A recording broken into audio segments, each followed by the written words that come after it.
Hello and welcome back to my channel. Today we are going to talk about all of the books that I read in April.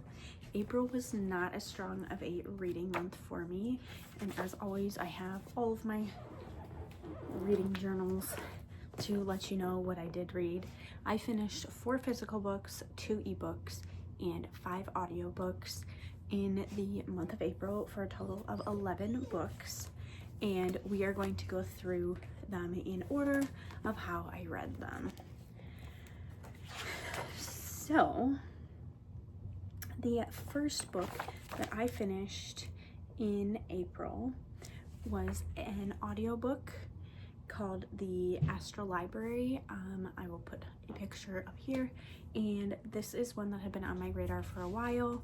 It was available. It's by an author that I've read some books from before. It's written by an author I've read some books from before, but this was her first fantasy novel. She usually writes historical fiction, and I found it quite interesting, and I liked the concept. Okay, absolute chaos just ensued with all of the animals in my office. So I was talking about The Astral Library, and this book was a fantasy book. I liked the concept. I liked the story telling, and it just was like a big celebration of books and reading. I don't remember a ton about it. It was like definitely a middle of the road book for me, but I had a fun time and I'm glad that I got to it. The next book that I read or finished was The Emotional Life of Your Brain. This is one that my book club was reading part of, but then I went ahead and finished it off. I liked the first half of this book a lot better. I felt like it was more tangible, so I kind of had to force myself through the second half. I think I was also getting a little burnt out on nonfiction because I'd read so much in March, but I enjoyed this book. I'm glad that I read it, and I did find some value and some notes in it as well.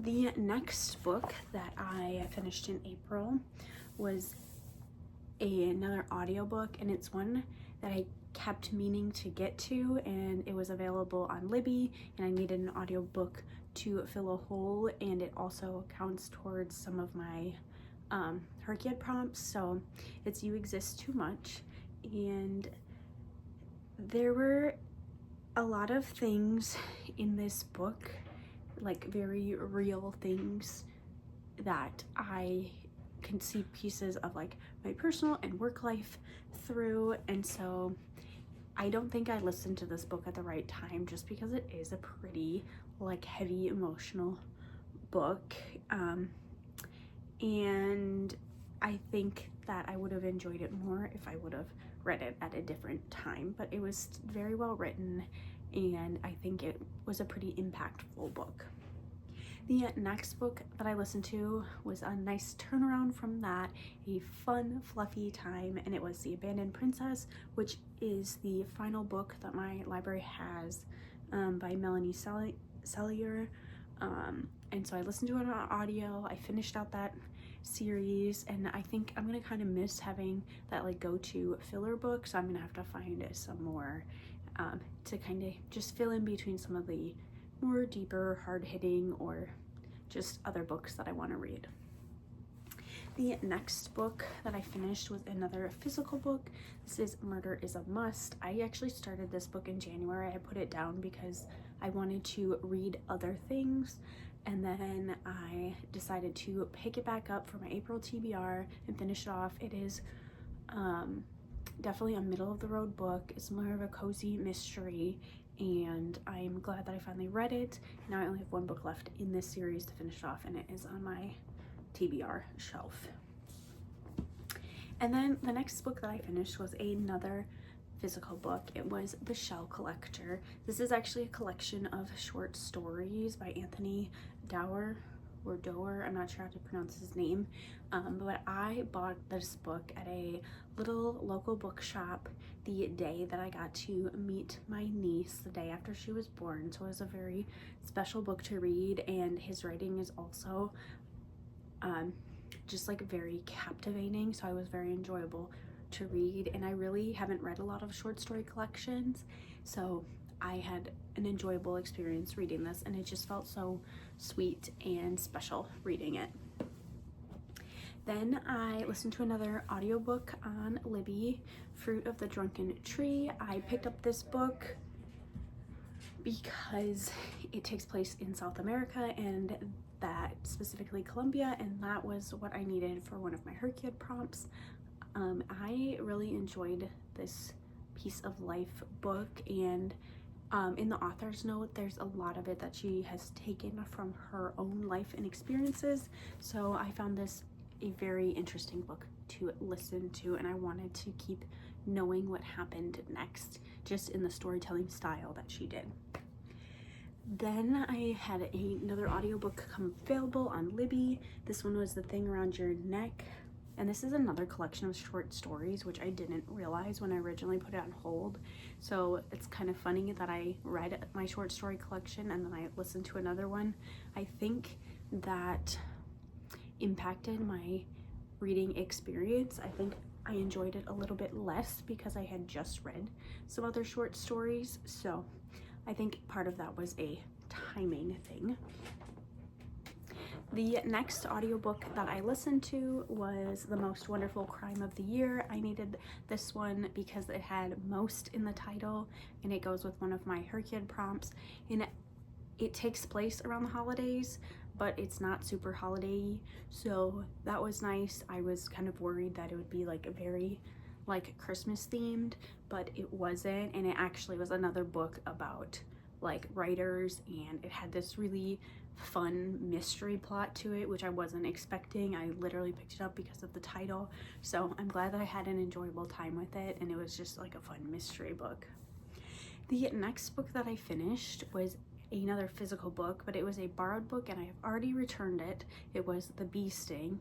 Now this was a brick of a book, and it was a slog to get through.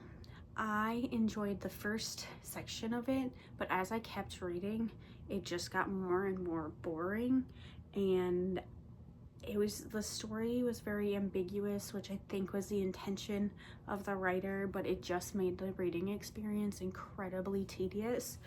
And this is like very much a slice of life book. It follows a family and you get their different perspectives over time. The last chapter or section like flips to a whole different format, which is kind of interesting, but it doesn't actually do anything for the plot. So I don't think I would pick anything up by this author in the future.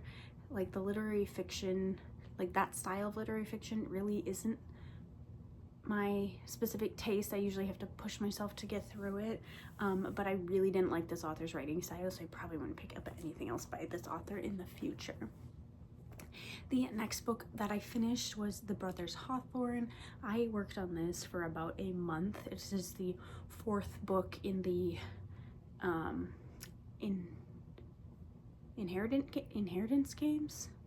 Is that what it's called? The Inheritance Game? The Jennifer Lynn Barnes, that universe. And I read this in like little bits and pieces on my lunch break, so I would read just like a little bit here and there, and this was a perfect type of book to do that with because it had really short chapters, which I enjoyed. And then it also helped me make progress on some of my reading goals for the year. So finishing up series, it went towards some of my Hercule prompts that I am starting to wrap up, and so I really am glad that I read it. Plus my partner and I are playing a like puzzle game that takes place in a house that this kid has inherited, so it like really kind of aligned with what we were doing playing our game. And then the final book that I read in April was a short story called The Price of Honey, and it was one that I had downloaded on my Kindle. I just wanted like to feel like I was moving books, so I picked this one up and tackled a short story to kind of move a book off my Kindle and get through some of those things that I have acquired. So I am very glad that I did that and read it. It was fine. It was a short story. It wasn't anything super profound, but I'm glad that I finally read it and it is checked off of my list. So those are the 11 books that I read in the month of April. I'm hoping for a little bit stronger of a reading month in May. And thank you so much for watching, and I will see you next time. Bye.